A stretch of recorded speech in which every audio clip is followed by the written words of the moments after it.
esta guerra.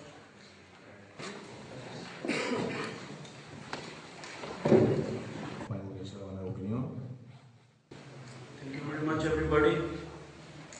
Really nice to be here in this nice town of Barcelona. Unfortunately, we live in a world that is a world led by the dictatorship of the mainstream media. We do not have often opinions and informations. We have images and we have cliches. The image of Pakistan in international media right now is that all the men, they have big beards, and all the women, they go around in big burqas. I promise, in Pakistan, most of the men, they use gillette razors, and 70% of the women, they live on countryside. It's very hot weather. They cannot have big burqas and work in the fields. I will try to present also another side of Pakistan, which often goes missing in the mainstream media. Pakistan of the trade union movement, left movement, women movement, and democracy movement. Pakistan has a proud tradition of fighting for democracy, for women rights, minority rights, human rights, and international solidarity. What unfortunately is happening last few years, and especially last few weeks, it's not the Pakistan that people of Pakistan have built. It's the Pakistan that USA has imposed on us.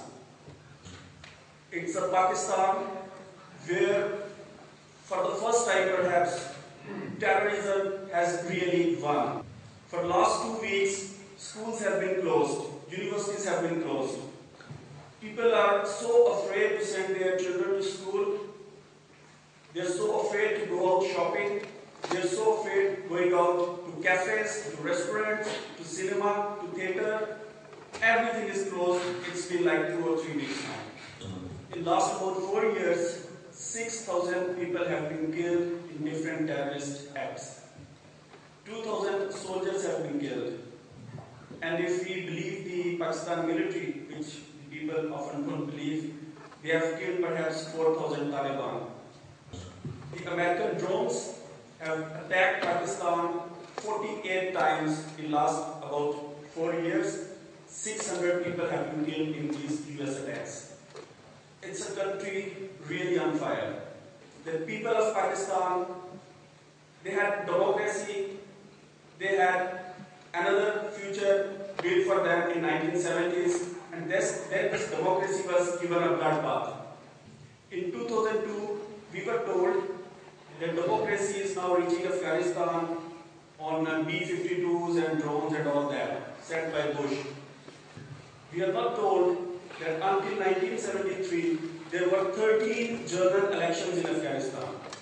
Okay, maybe not fair, but not as rigged as the election rigged by Karzai a few months ago. There was bad or good, whatever you call it, there was a kind of socialist revolution, many call it a coup d'etat in 1978 in Afghanistan. And this government, and even before this government, women had much different life in Afghanistan, especially in Kabul, in Jalalabad, in big towns. To make this country, or to make this government change in Afghanistan a failure, USA intervened in 1979. Taliban, that we talk about a lot, it means student. They came out of madrasas, what you call Quran schools as well. In these madrasas, they were learning something like this. P for pistol, G for gun, something K for knife, things like that. You kill 2 Russians, you injure 2 more Russians, how much does it make? And this syllabus, these primers, they were written in the Nebraska University of USA. And they spent $51 million on this project. This is what New York Times has reported just a few years ago, not me myself. During this war, this period, almost 30,000 madrasas have been built in Pakistan. 40% of our annual budget, it goes to IMF and World Bank. Another 40% goes to Pakistan military, hardly 1% for health, and 1% for education. So poor people, they have no choice. They send their children to these Quran schools.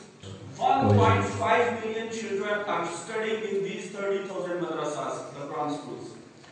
In Afghanistan, we were told we will liberate women there. We will build roads, we will build schools, we will build hospitals. What has happened 8 years down the line? I was in Kabul just a year ago, which is like the best town they have been able to build. Almost 20,000 troops safeguarding it. There was electricity hardly for three hours in the capital. Only 3 hours. Except one street that goes from airport to heart of the town where only rich people live. There was not a single road, not a single street that they were able to pave. It was dirt roads.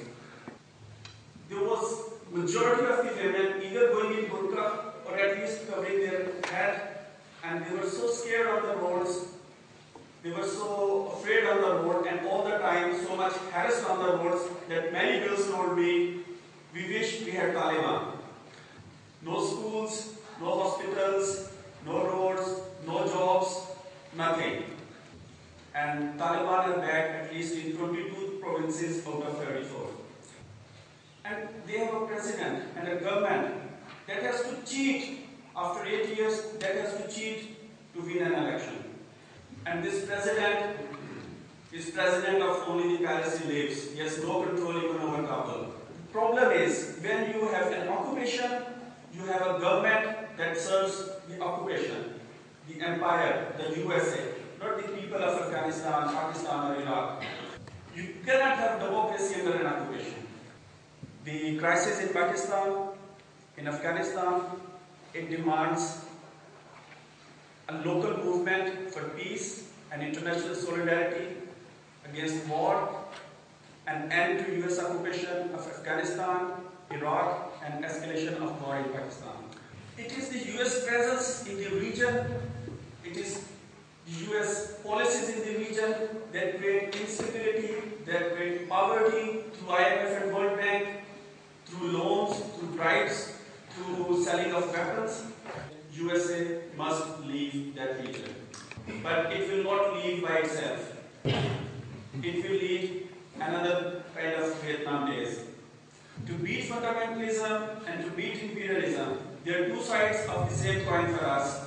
We have to build an international solidarity. You will have to build this sport around people who are secular, who are liberal, who are left, the trade union movements, the women movements, the feminist movements, these kind of groups.